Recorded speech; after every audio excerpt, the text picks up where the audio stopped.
रवींद्र वस्त्रनिकेतन सलगरे घेऊन आले दिवाळी महाफेस्टिवल। 1 ते 30 ऑक्टोबर पर्यंत ऑफर्सचा धुरळा आणि खास दिवाळी गिफ्ट। नारायणपेठ साडी 333, काजूकतली पैठणी 693, गजलक्ष्मी पैठणी 754, राजहंस व Kalanjali Paithani 747, linen shirt 387, khadi shirt piece 243 आणि बॉयज शर्ट फक्त 199 मध्ये। तर मग त्वरा करा, रवींद्र वस्त्रनिकेतन सलगरे आणि शाखा। सत्ता, पक्ष, पार्टी, पैसा याची मला अजिबात गरज नाही। आईच्या पोटातून जिगर घेऊन आलोय, पदासाठी कोणाच्याही दारात जाणार नाही। माझ्यासाठी माझा कार्यकर्ता हाच पक्ष असून विकास आघाडीच्या माध्यमातून निवडणुका लढवू असं सांगत तुमच्यासाठी मी 24 तास उभा आहे, कामाला लागा असे आदेश माजी खासदार संजय काका पाटील यांनी तासगावात कार्यकर्त्यांना दिले। तर तासगावात जिल्हाभरातील कार्यकर्त्यांशी संवाद मेळाव्याच्या माध्यमातून बोलत होते। यावेळी बोलताना माजी खासदार संजय काका पाटील म्हणाले, कोणत्याही पक्षाचे उपकार मला नकोत, कोणतेही पद नसले तरी संजय काका बोलतोय असं म्हटलं की अधिकारी काम टाळत नाहीत असं सांगत त्यांनी कार्यकर्त्यांना उत्साह दिलाय। जातीजातीत तेढ वाढवणे आणि हिंदू मुस्लिम दंगलीचा दाखला देत जातीपातीत भेद करणे योग्य नसल्याचं सांगत मिरज दंगल शांत करण्यासाठी प्रयत्न केल्याचं त्यांनी सांगितलंय। राजकारणात राहून मी राजकारणाचा धंदा केला नाही, कार्यकर्तेच माझा पक्ष असून तुमच्यासाठी मी दिवस रात्र एक करेन, निवडणुका तोंडावर आहे, तयारीला लागा, मी आहे असे आदेश त्यांनी दिलेले आहेत। कार्यकर्ता संवाद मेळाव्यात बोलताना संजय काका पाटील यांनी जिल्ह्यात सुरू असलेल्या भाजप आमदार गोपीचंद पडळकर आणि आमदार जयंत पाटील यांच्या संघर्षावर वक्तव्य केलं। ते म्हणाले की जिल्ह्यात आता कोण कोणावर बोलतोय याचा ताळमेळ नाही, यामुळे घुसमट होते असं सांगितलं।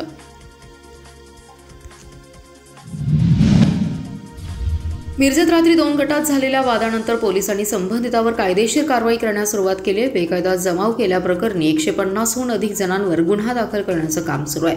यातील 35 जण निष्पन्न झाले असून 15 जणांना ताब्यात घेतले। शांतता समितीची बैठक घेऊन अफवांवर विश्वास न ठेवण्याचं आवाहन केलंय। अफवा पसरवणाऱ्यांवर कठोर कारवाई केली जाईल असा इशारा पोलीस अधीक्षक संदीप घुगे यांनी दिलाय। ते म्हणाले, मिरजेत 2 मित्रांमध्ये मंगळवारी शाब्दिक वाद झाला होता, त्यावेळी धार्मिक भावना दुखावण्याचा प्रयत्न झाला, त्यावरून 2 गट समोरासमोर आले। पोलीस ठाण्यासमोर बेकायदा जमाव जमला होता। या प्रकरणात पोलिसांनी वादग्रस्त वक्तव्य करणाऱ्यांवर कारवाई केली आहे। तसेच बेकायदा जमाव जमवून जिल्हाधिकारी यांच्या बंदी आदेशाचा भंग केल्याबद्दल गुन्हा दाखल करण्याची कारवाई सुरू आहे। आतापर्यंत पोलिसांनी 35 संशयित आरोपी निष्पन्न केले असून 15 जणांना ताब्यात घेतले। मिरजेतील वादानंतर सर्वत्र वेगवेगळ्या अफवा पसरल्या होत्या। या पार्श्वभूमीवर मिरजेतील आमदार सुरेश खाडे, आमदार इद्रिस नाईकवाडी यांच्यासह प्रशासन अधिकारी, शांतता कमिटी, प्रतिष्ठित नागरिक, समाजसेवक यांची बैठक घेतली। या बैठकीत शांतता राखण्याचं तसेच अफवांवर विश्वास ठेवू नये असं आवाहन केले। कोणत्याही फलकावर धार्मिक नोंद नव्हती, त्यामुळे या प्रकरणावरून कोणीही अफवा पसरवू नये, अन्यथा संबंधितांवर कायदेशीर कारवाई केली जाईल। कायदा व सुव्यवस्था राखण्यासाठी शांतता कमिटीसह सर्वांनी सहकार्य करावे असे आवाहन त्यांनी बोलताना केलं। यावेळी अप्पर अधीक्षक कल्पना बारवकर, पोलीस उपअधीक्षक विमला आयम, उपअधीक्षक प्रणिल गिल्डा आदी जण उपस्थित होते। कोल्हापूर रस्ता रुंदीकरणाच्या कामाला गती आली आहे। शास्त्री चौक ते धामणी फाट्यापर्यंतच्या रस्त्याचे 35 मीटर रुंदीने मार्किंगचं काम सार्वजनिक बांधकाम विभागाकडून सुरू झालंय। या मार्किंगमध्ये अनेक खोकी, हॉटेल्स आणि खासगी मालमत्ताधारकांचे अतिक्रमण झाल्याचं दिसून येते। कोल्हापूर रस्त्यावरील आकाशवाणीजवळ अपघात झाल्यानंतर सर्वपक्षीय कृती समितीसह विविध संघटनांनी आंदोलनाचा इशारा दिल्यानंतर महापालिका आणि सार्वजनिक बांधकाम विभागाने रस्त्याची पाहणी केली। या रस्त्यावर महापालिकेची जलवाहिनी स्थलांतरित करावी लागणार आहे। आयुक्त सत्यम गांधी यांनी आठवड्यात पाईपलाईन शिफ्टिंगचं काम करण्याची ग्वाही दिली, पण तरीही काम सुरू झालं नाही। त्यात खोक्यांच्या अतिक्रमण कोण हटवणार यावरून वाद सुरू झाला। सार्वजनिक बांधकाम विभागाने अतिक्रमण काढून घेण्याबाबत महापालिकेला पत्र दिलं होतं। त्यानंतर जिल्हाधिकारी अशोक काकडे यांनी रस्त्यावर उतरून पाहणी केली। महापालिका आणि सार्वजनिक बांधकाम विभागाला तातडीने काम सुरू करण्याचे निर्देश दिले। त्यानुसार मार्किंगचं काम सुरू करण्यात आले। यामध्ये कोल्हापूर रस्त्यावरील अनेक खोक्यांचं अतिक्रमण दिसून आले। याशिवाय हॉटेल्सची खुली जागा, काही खासगी आस्थापना, गॅरेजवाल्यांनीही रस्त्यावर अतिक्रमण केले। ही सारी अतिक्रमणे हटवण्याची जबाबदारी आता महापालिकेवर आली आहे। न्यायपालिकेच्या सर्वोच्चपदी असलेले न्यायाधीश भूषण गवई यांच्यावर एका माथे फिरूने बूट फेकून मारण्याचा प्रयत्न केल्याच्या निषेधार्थ सांगलीत फुले शाहू आंबेडकर चळवळीतील सर्वपक्ष संघटनेच्या वतीने जिल्हाधिकारी कार्यालयासमोर निदर्शने केली। या माते फिरू वकिलावर देशद्रोहाचा गुन्हा दाखल करून कडक कारवाईची मागणी यावेळी करण्यात आली। यावेळी मागणीचं निवेदन देखील देण्यात आले। त्यात म्हटलंय की भारतीय संविधानामधील कायद्याची केंद्र सरकार आणि घटक राज्याकडून काटेकोरपणे पालन होतं का नाही यासाठी निपक्षपणे काम करण्यासाठी जी सर्वोच्च यंत्रणा काम करते आणि लोकशाहीचा महत्त्वाचा चौथा स्तंभ म्हणून ज्याकडे पाहतो अशा न्यायव्यवस्थेच्या न्यायाधीशांवरच बूट फेकण्याचा प्रयत्न करणं दुर्दैवी आहे।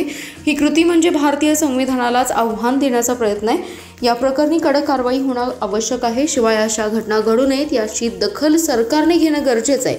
यासाठी कडक कायदा निर्माण करून अशा घटना घडवणाऱ्या शक्ती किंवा व्यक्ती यांच्यावर देशद्रोहाचा गुन्हा दाखल करावा अशी मागणी करण्यात आली। यावेळी जगन्नाथ ठोकळे, प्राध्यापक सुकुमार कांबळे, ज्येष्ठ साहित्यिक गौतमी कुपुत्र कांबळे, सुरेश दुधगावकर, माजी महापौर गीता सुतार, माजी सभापती स्नेहल सावंत, किरणराज कांबळे, छाया सरवदे, जितेंद्र कोलप, डॉक्टर संजय पाटील, रवी ढाले, अरुण आठवले, मनोज गाडे, सत्याप्पा कांबळे, विद्याताई कांबळे, अनिल साबळे, शिवाजी वाघमारे, आकाश तिवडे आदी जण सहभागी झाले।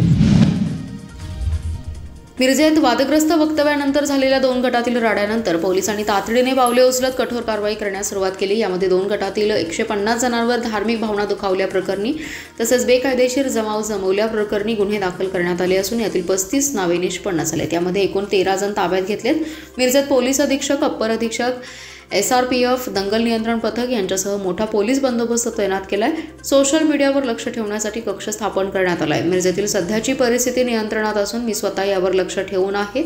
जो कोणी अफवा पसरवेल त्यांच्यावर कठोर कारवाई करण्याचा इशारा कोल्हापूर परिक्षेत्राचे विशेष पोलीस महानिरीक्षक सुनील फुलारी यांनी दिलाय। सध्या मिरजेतील परिस्थिती नियंत्रणात असून सोशल मीडियावर धार्मिक तेढ निर्माण करण्याचा प्रयत्न करणाऱ्यांवर आम्ही कठोर कारवाई करणार आहोत। यासाठी सोशल मीडिया मॉनिटरिंग सेल तातडीने स्थापन करण्यात आले। कालच्या घटनेनंतर मिरजेत मोठा पोलीस बंदोबस्त तैनात केलाय। राज्य राखीव पोलीस दल, दंगल नियंत्रण पथक यांच्यासह मोठा फौज फाटा ठेवलाय। नागरिकांनी पोलिसांना सहकार्य करावे, कोणत्याही अफवांना बळी पडू नये। काही माहिती असल्यास तात्काळ पोलिसांशी संपर्क साधावा असं आवाहन सुनील फुलारी यांनी केलं। जिल्ह्यात नवीन आर्थिक वर्षातील पहिल्या 6 माहीतही 31,000वर करदात्यांकडून चांगला GST महसूल जमा झाला। एप्रिल ते सप्टेंबरमध्ये 853 कोटींचं संकलन झालंय। 2024च्या 743 कोटींचं संकलन GST महसुलापेक्षा 110 कोटींनी म्हणजेच 15% वाढलंय। सप्टेंबरमध्ये GSTची 117 कोटींची वसुली झाली आहे। एप्रिल ते सप्टेंबरपर्यंत 853 कोटी GST महसूल जमा झालाय। मागील वर्षीपेक्षा 15% अधिक GST असून जिल्ह्यात 31,000वर करदात्यांचा समावेश आहे। मागील आर्थिक वर्षाच्या सप्टेंबर 2024चा महसूल 107 कोटी महसुलापेक्षा आता सप्टेंबरमध्ये GSTची 117 कोटींची वसुली झाली आहे। GSTत सुमारे 10 कोटींची म्हणजेच 10% वाढ झाली। मात्र GST दरातील कपातीचा परिणाम पुढील ऑक्टोबर महिन्याच्या महसूल आकडेवारीनंतरच स्पष्ट होईल। महाराष्ट्राचा विचार करताना राज्यात 18.78 लाख करदाते नोंदणीकृत असून एप्रिल ते सप्टेंबर 2025 मध्ये GSTचा एकूण महसूल 1,90,981 कोटी आहे। गतवर्षीच्या एप्रिल ते सप्टेंबर 2024च्या महिन्याच्या 1,75,051 कोटी महसुलाच्या तुलनेत 9.1% जादा संकलन या महिन्यात झाले। जिल्ह्यात वाहनांचे सुटे भाग, स्टार्च, साखर, मोलासिस, इथेनॉल, सोने चांदी दागिने, दुग्धजन्य पदार्थ, वाहन विक्री आदी वस्तू तर बिल्डर्स, रस्ते, विद्युत आणि जलसिंचन ठेकेदार, शीतगृहे, कमिशन एजंट आदी सेवा यांच्या पुरवठादारांचे मोठे योगदान कर महसुलात दिसत आहे। आता वाहनांचे सुटे भाग, स्टार्च, दुग्धजन्य पदार्थ, वह्या, कोरुगेटेड बॉक्स, औषधे, वैद्यकीय उपकरणे, बेकरी आणि इतर खाद्यपदार्थ यावरील दरात फार मोठी कपात सरकारने केली आहे। त्याचा काय ऑक्टोबर महिन्याच्या महसूल आकडेवारीवर परिणाम होईल ते नंतरच स्पष्ट होईल। भिलवडी परिसरात आता भटक्या कुत्र्यांच्या वाढत्या संख्येमुळे नागरिकांना जीवघेणा धोका निर्माण झालाय। भिलवडी राहणार माळवाडी येथील रामचंद्र श्रीरंग हत्तेकर आणि त्यांची पत्नी रुपाली रामचंद्र हत्तेकर हे मोटारसायकलीवरून जात असताना भटक्या कुत्र्याने चावण्याचा प्रयत्न केल्यामुळे त्यांचा अपघात झाला आणि ते रस्त्याच्या खालील बाजूस जाऊन पडले आणि त्यांना दुखापत झाली आहे। त्यांच्या मोटारसायकल गाडीचंही नुकसान झाले। रस्त्यांवर, शाळा कॉलेजच्या परिसरात आणि निवासी वसाहतीमध्ये मोकाट फिरणाऱ्या या कुत्र्यांमुळे मुलांपासून ते ज्येष्ठ नागरिकांपर्यंत सर्वांनाच भीती वाटू लागली आहे। स्थानिक प्रशासनाकडून अद्याप ठोस उपाययोजना न झाल्याने हा प्रश्न अधिकच गंभीर बनतोय। भिलवडी आणि परिसरातील रहिवाशांच्या मागण्यानुसार गेल्या काही महिन्यात भटक्या कुत्र्यांच्या हल्ल्याच्या घटना वाढल्या आहेत. भिलवडी शिक्षण संस्थेच्या शाळा कॉलेजेस परिसरात सकाळी शाळकरी मुलांना धावताना कुत्रे पाठलाग करत असल्याच्या घटना वारंवार घडत आहेत. 7 वर्षांची मुलगी शाळेत जाताना रस्त्यात कुत्र्याने भगभग केल्याने ती घाबरून घरी परतली. अशा कुत्र्यांचा बंदोबस्त झाला नाही तर मुलांना शाळेत पाठवणं धोकादायक होईल, असं भिलवडीतील रहिवासी सनी यादव यांनी सांगितले. स्थानिक ग्रामपंचायतीकडून भटक्या कुत्र्यांचा बंदोबस्त न केल्यास भिलवडीतील रहिवाशांनीही आता आंदोलनाचा इशारा दिलाय. आरोग्य तज्ज्ञ सल्ला देतात की कुत्र्याच्या चाव्याने बचाव करण्यासाठी घावावर साबण आणि पाण्याने धुवा, अँटी रेबीज लस घ्या आणि डॉक्टरांचा सल्ला घ्या. तसेच कुत्र्यांना भडकावू नये आणि मुले एकट्याने फिरू देऊ नयेत. भिलवडी परिसरातील हा प्रश्न सोडवण्यासाठी स्थानिक प्रशासनाने तात्काळ पावले उचलावीत, अन्यथा नागरिकांच्या सुरक्षेचा प्रश्न अधिकच गंभीर होईल. जिल्ह्यात गेल्या काही दिवसांपासून झालेल्या अतिवृष्टीमुळे शेतकऱ्यांचं प्रचंड नुकसान झाले. पिके पाण्याखाली गेली असून शेतकरी आर्थिक संकटात सापडलेत. या शेतकऱ्यांना तात्काळ मदत देण्याच्या मागणीसाठी जिल्हाधिकारी कार्यालयासमोर निदर्शने करण्यात आली. शिवसेना ठाकरे पक्षाच्या वतीने जिल्हाधिकाऱ्यांना दिलेल्या निवेदनात म्हटलं आहे की सलग पावसामुळे जिल्ह्यातील अनेक तालुक्यात ऊस, सोयाबीन, भात, मका, डाळिंब, द्राक्ष बागांसह भाजीपाला पिकांचं मोठं नुकसान झालंय. शेतकऱ्यांचं मोठ्या प्रमाणात आर्थिक नुकसान झालंय. अतिवृष्टीमुळे नुकसानग्रस्त शेतकऱ्यांना हेक्टर 50,000 रुपयांची आर्थिक मदत मिळावी अशी आंदोलकांनी मागणी केली. यावेळी जिल्हाप्रमुख विशाल सिंग राजपूत, उपजिल्हाप्रमुख महादेव मगदूम, भगवानदास केंगार, रुपेश मोकाशी, विराज बुटाले, लक्ष्मण वडार, विजय घाडगे, रोहन कोळी, मिरज शहर प्रमुख कुबेर सिंग राजपूत, बाळासाहेब हातेकर, प्रताप विचारे, संतोष पाटील, विष्णू पाटील, महादेव हुलवाणा आदी जण उपस्थित होते. शिराळा तालुक्यातील चांदोली धरण पायथ्याशी असणाऱ्या सोनवडे परिसरात आज सकाळी धुई दाट पडलं असल्याचं चित्र पाहावयास मिळाले. या परिसरामध्ये गेले 2 दिवस सकाळी धुके आणि दुपारपासून रिमझिम पाऊस असं चित्र असून भाताचे आगार या परिसराला संबोधलं जातं. भाताची कापणी करण्यास भात पिके तयार असून पावसामुळे भात कापणीचं काम रखडले, त्यामुळे शेतकरी वर्ग चिंताग्रस्त आहे. शिराळा तालुक्यात जिल्ह्यात सर्वाधिक पाऊस पडतो. पावसाळा आता संपत आलाय, त्यातच परतीचा पाऊस शेतकऱ्यांची चिंता वाढवणार आहे. अशातच धुके पडल्याने शेतकरी अधिकच चिंताग्रस्त झालाय. मराठा आरक्षणाला विरोध करणाऱ्यांचा आगामी स्थानिक स्वराज्य संस्थांच्या निवडणुकीत हिशोब चुकता करण्याचा निर्णय समाजाने घेतलाय.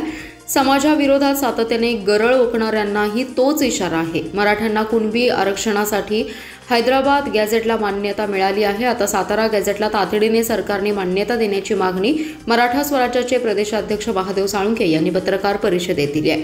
मराठा स्वराज्य संघटनेची बैठक झाली, त्यानंतर साळुंखे बोलत होते. यावेळी संघटनेचे सर्जेराव पाटील उपस्थित होते. यावेळी गव्हाण येथील शरद पवार आणि गजानन पाटील यांना विविध संघटनांकडून पुरस्कार मिळाल्याबद्दल सत्कार करण्यात आला. साळुंखे म्हणाले, हैदराबाद गॅझेटचा विदर्भ मराठवाड्यातील लोकांना चांगला फायदा होणार आहे. मराठा समाजातील 4 ते 5% लोक वगळता अन्य सर्वांची परिस्थिती दयनीय आहे. त्यामुळे जरांगे पाटील यांच्या आंदोलनानंतर राज्य शासनाने घेतलेला निर्णय मागे घ्यावा असा प्रयत्न काहींचा सुरू आहे.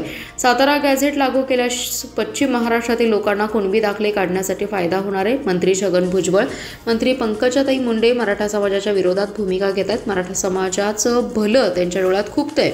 मंत्रिपदावर असताना त्यांना मराठा समाजाच्या विरोधात बोलणं शोभत नाही. मंत्रिपदाचा राजीनामा देऊन त्यांनी आपापल्या समाजासाठी काम करावे.